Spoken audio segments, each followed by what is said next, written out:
Good morning, children. Today we will be continuing with our lesson metals and non-metals. Here we are going to see the uses of metals. We have aluminium, iron, copper, gold, silver, magnesium, mercury, lead, tin. These are all the metals. We will be seeing the uses of these metals one by one. Okay, first one is the aluminium. It is the most abundant metal. Which metal?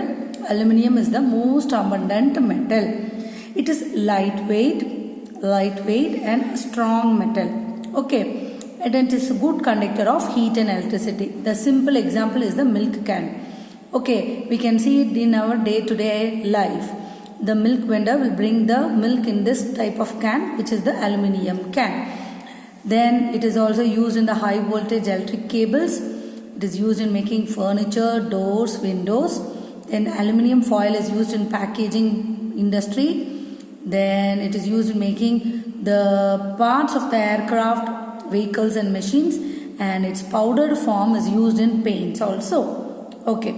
Now the aluminium will not react with air. Okay. So they can be used for preventing the rust. So aluminium can also be used. That is why they are used in the paint in the form of a powder. Okay, so aluminium, two things you should know. One is it very light metal and it is an abundantly available metal. Okay, and then we can use it for furniture and packaging industries everywhere. Now coming to iron, we know iron. Iron is the second most abundant material. We use iron everywhere. Okay, like in the form of stainless steel. We are going to make iron, mix iron, nickel, carbon and chromium. Okay, nickel, carbon and chromium together and form stainless steel. This stainless steel is the material which is used for making all the cooking utensils. Stainless steel tumbler, spoons, plates, all the utensils, cooking utensils are made up of stainless steel. Okay, because stainless means there will be no stain. The stain means here we are meaning the rust. So the rusting will not be formed on the iron. So steel is a form of iron. So this is becoming a stainless steel. Now where are we going to use this iron? Mainly iron is used in water pipes, then surgical instruments, railways, railings, then the nuts, bolts, all that. Then we make iron bridges, then vehicle parts, machines and utensils. Then it is also used in the preparation of the ammonium gas. Look, they have shown the examples. Now copper. Copper is the best conductor of heat and electricity.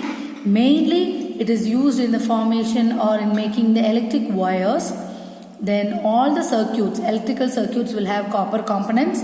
It is also made in for making jewelry and coins, used in making boiler pipes, car radiators, cooking utensils. Then coming to gold, we know gold. What is gold? It is a very precious and expensive metal because it is what we are going to make jewels with gold. Gold we can form as a chain. You can bring out many designs because gold is malleable, ductile. So malleable, you can form any type of designs. Ductile, you can make it into a chain. However long chain you want, you can make. So gold is a precious metal and it will not react with water, air, and so it will not get tarnished. Tarnished means it will not get affected. It will not form any rust or any black color or a grey color sediment. Whereas silver will be having like this property, tarnishing property. If you leave silver anklet means what? The one which we put for our legs, all the girls will be wearing that. Or any silver items, if you leave it exposed to the atmosphere, what will happen? It will get a tarnish. That is, it will become dull. It will be a dull. Dull means what? You can say light grayish color will be formed. Why? It is because the atmosphere, in the atmosphere the sulfur is there. That sulfur will react with this silver. So that is why it is forming the tarnishing. So that is what they have written here. The best conductor of heat and electricity is silver. It reacts with sulfur present in the air, and it will get tarnished. So that is why our silver utensils, we have to always keep them covered, or keep them covered with a paper or a butter paper, and we keep it inside. We will not be keeping it as exposed. Only for the functions we will use, and then we will keep it inside. Okay, so it is also used in making jewelry, coins, decorative articles. It is used for filling the cavities, and it is also making some electronic devices and photographic films. Earlier it was used, and then it is making the mirrors with the mirrors which we see or we use for seeing our face are all made of silver. That is, on the glass we will be coating one side with silver. Okay, then magnesium. The next metal is magnesium. This is a light metal and it will burn. Okay, so it is a flammable material. Flammable means it will easily catch fire. Okay, so it is used in fireworks. Fireworks means what? All the crackers. Okay, for all the crackers, magnesium will be there. And it is also used in making fuse wires. Then the compounds of magnesium are used in medicines also. Now coming to the zinc. Zinc is what? It is resistant to rusting. So almost all iron materials would be mixed with zinc. Okay, so it is used for making galvanized iron pipes. So all the iron pipes will be galvanized. Galvanized means we are going to coat the iron pipe with a thin layer of zinc. Okay, so that is called galvanization, and it is also used in the cells. Now coming to mercury, we already know mercury is the only liquid metal. Now this is used mainly in all the thermometers. Okay, because it is a good conductor of heat. And then it is used in barometers and laboratory equipments. Then coming to lead. Lead means this is also another malleable and ductile, but it is a poor conductor of electricity, and it is used for making flexible water pipes, X-ray shields and storage batteries, and it is used for covering the electrical wires and cables. The last metal we are discussing here is tin. It is resistant to rusting. Okay, it will not react with acids.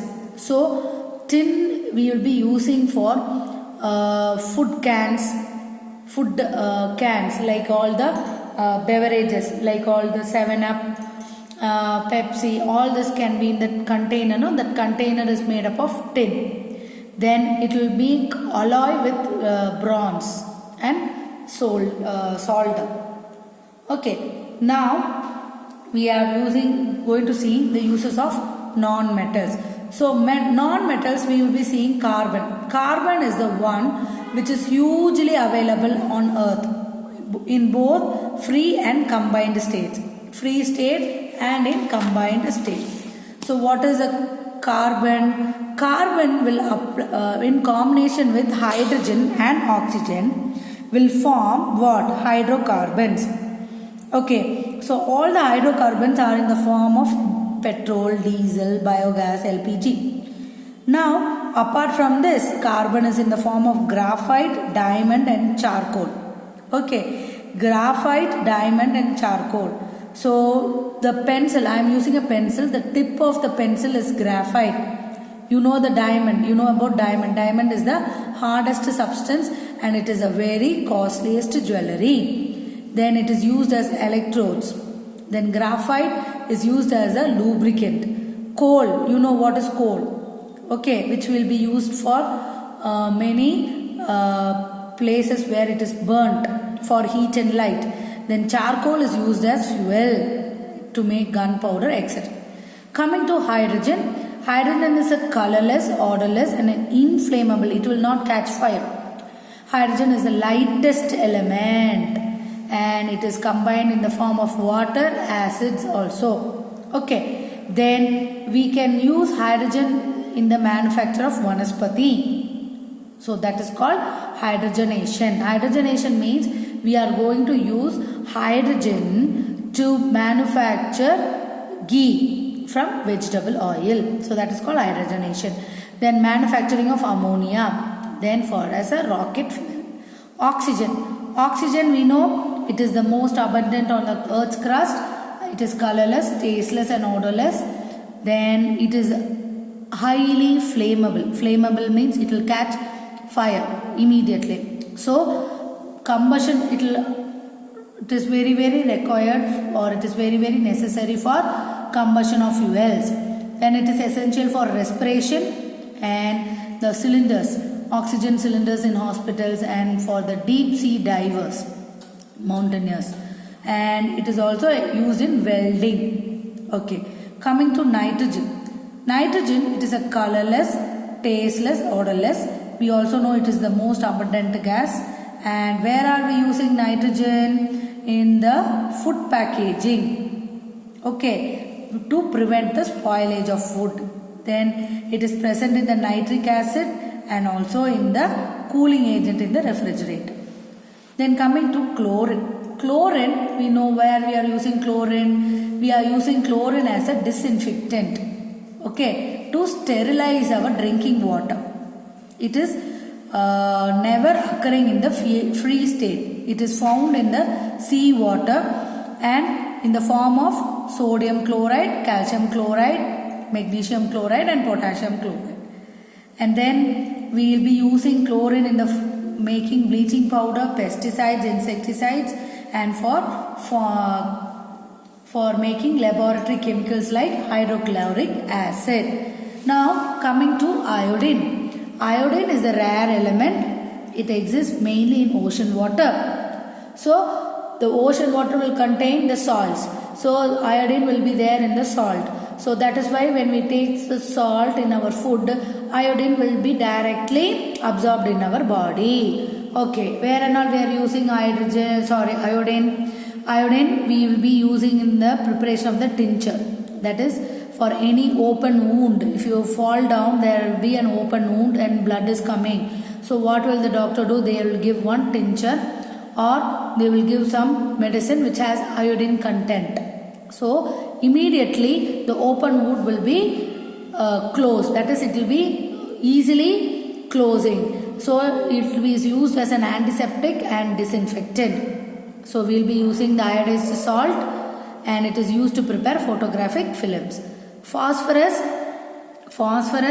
it's an extremely reactive element. Extremely reactive element. The moment you open the phosphorus box or a container, it will start reacting with the oxygen. So it is extremely reactive.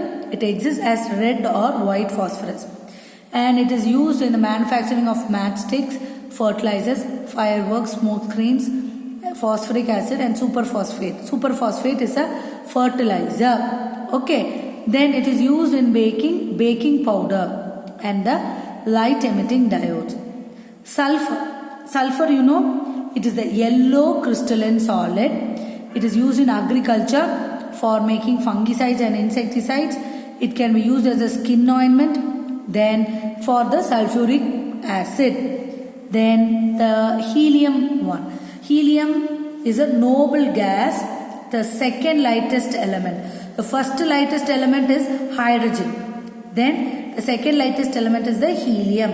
Helium is lighter than air. It is used for filling hot air balloons. Okay. And it is mixed with oxygen in cylinders, which is being carried for deep sea divers. And it is used for welding. Then argon and neon. They both are also noble gases. They both are used for fluorescent bulbs and billboards or signboards. Okay. So here we have seen the uses of metals and non-metals. Okay. Now look at this tidbit. Chlorine, bromine, iodine and fluorine. Chlorine, bromine, iodine and fluorine all will belong to the family called halogens. Okay. They are very reactive and they do not exist free state in nature. We know. If they are highly reactive, they will not be available as free. They are not in the free state in the nature. Okay, then the deficiency of iodine. which you'll be learning in biology, will lead to a thyroid gland deficiency, which is called disease called goiter. Okay. Then phosphorus will catch fire immediately if it is exposed to air. So it should be usually stored in water, because water will not allow phosphorus to catch fire. Okay, so go through these two topics, the metals, the uses of metals. So what are the metals we saw? Aluminium, iron, copper, gold, silver, magnesium, zinc, mercury, lead and tin. Similarly, the non-metals, carbon, hydrogen, oxygen, nitrogen, chlorine, iodine, phosphorus, sulfur, helium, argon and neon. Go through all this. In the next video, we will start with metalloids. If you have any doubt in the uses, please message in the WhatsApp group. Okay children, thank you.